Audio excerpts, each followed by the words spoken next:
From the moment they're born, you are always teaching your kids about sex just based on what you call their body parts. You know, this is a nose, this is your vulva, this is your penis, whatever terminology that you use. This is just any other body part. And I think one of the most important things that we can teach our kids is consent. It's something that they get, that this is their body. And they have the right to say no to hugs. They have the right to say no to kisses. So I see so many adults who are like, oh, go hug grandma, you know, even though the kid doesn't want to, and right away you're teaching them that that's not their body. And I think this is one of the ways that we can protect our children from sexual assault and abuse, is by teaching them their yeses and their clear nos about their bodies and who touches their bodies and how their bodies are touched.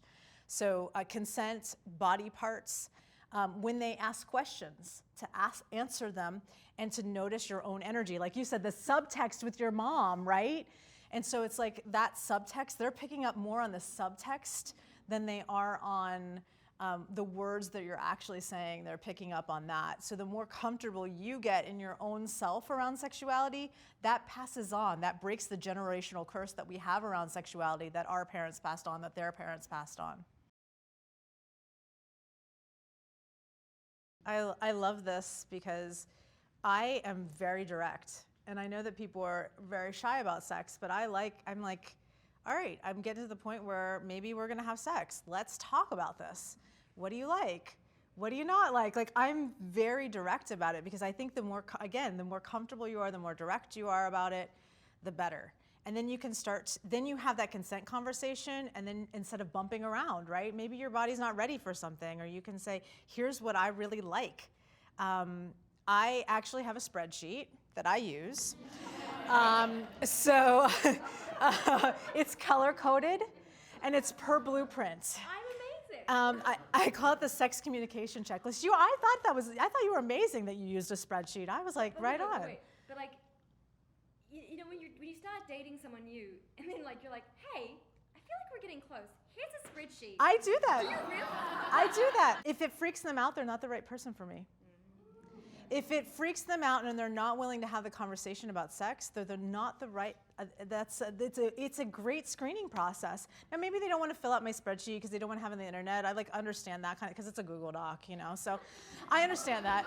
So, you know, I'll be like, well, would you be willing to have the conversation about this? Because I do sex on purpose and conscious. I don't do sex unconscious. And so if you're willing to have this conversation with me now that we're ready to have sex and we're having that piece, I want to know what you like. I want to know, and I like to play games. I like to get in there. Like, let's play the A-B game, which is the game that I was kind of giving you of like, here's this touch, and now here's this touch. Which touch do you like better? I like to play, and then they think I'm really super cool, because they're just like, holy shit, like I've never been with anyone who's had this conversation with me before, or had a conversation consciously about sex, unless they've, you know, been around this before, and that's a plus. And if it's a plus for them and they're willing, this is somebody I want to keep dating. Absolutely.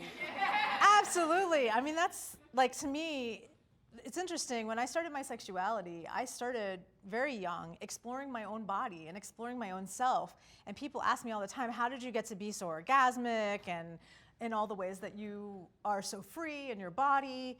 And I say it's because I did self-exploration from a very early age. I learned how to play my own instrument. I learned how to deeply embody what felt good from my own touch on my own body. I remember, this is a funny story. When I was 7 years old, I grew up Catholic, and so I would pray at night, and I'd be like, dear God, I promise I'll stop touching myself. Somewhere I got that this was a bad, shameful thing. I promise I'll stop touching myself when I'm 7.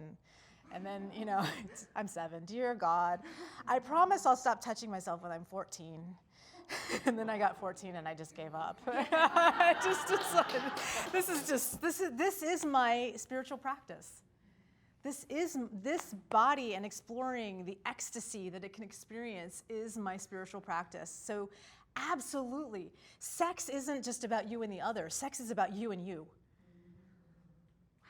And so this exploration of self then just allows you, when you go into now sex with another, you're coming you're coming. You're coming with already an erotic vocabulary and a wisdom of how your instrument is and how it likes to be played. And then now it's a new exploration of, well, how is it when someone else plays my instrument versus coming in not knowing what this is about. Yeah, absolutely. Highly recommended. Everyone go home tonight and play with yourselves.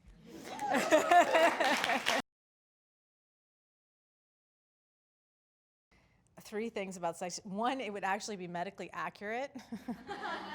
The United States does not have to have medically accurate sex education, which to me is like crazy. There's a few states where it does have to be comprehensive and medically accurate. So to have actual sex education that's medically accurate, that has all the body parts, and they don't even teach all the parts of the clitoris. I mean, they were taken out of, this is another reason why we have so much silence and shame and misunderstanding around sex.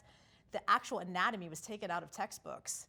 Only the reproductive organs in the vulva-bodied humans actually were there, and none of the pleasure parts. So our anatomy isn't even correct in many places in what's being taught. Pleasure would actually be taught, that it wasn't just about reproduction or getting your period, that it would actually be taught, like, here are how these parts may like to be touched. Within our sex education, that pleasure wasn't ignored within the education. And then, this is a personal bias, but actually the erotic blueprints being explored as to who you actually are as an erotic being. Because boy, can you imagine if when you're a teenager, you knew exactly what your erotic map was, and then you're able to communicate that piece.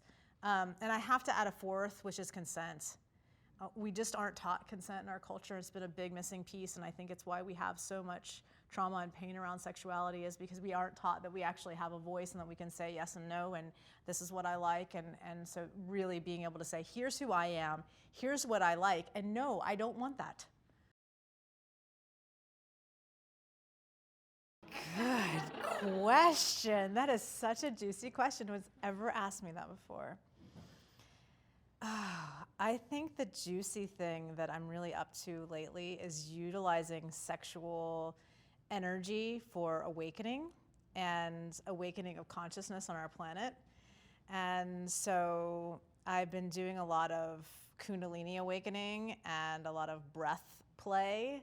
And my partner Ian and I, we've been doing this really awesome practice together where we'll get a lot of sexual energy going, and then we'll do this breath where we draw the energy up through the body and we tense the pelvic floor. Everybody can do it with me right now. Deep breath in, tense your pelvic floor, draw your belly button to your spine, drop your chin, and then tense all the way up the midline, holding your breath. Roll your eyes up, looking up into the pineal gland, and hold it, keep holding it, keep holding it, keep holding it.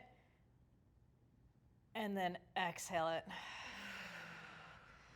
So we do that at the height of a lot of erotic energy.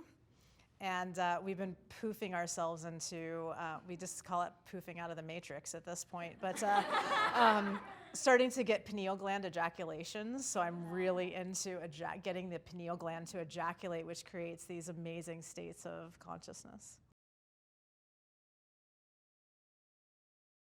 I'd say start with the blueprints. That's the main piece, because it's the foundation of everything. Once you understand that, you start to have all these ahas of oh, I know why that didn't work, or oh, I know why this piece is working really well, or I know why my partner and I, or I know why that person I was dating, you just start to have that awareness.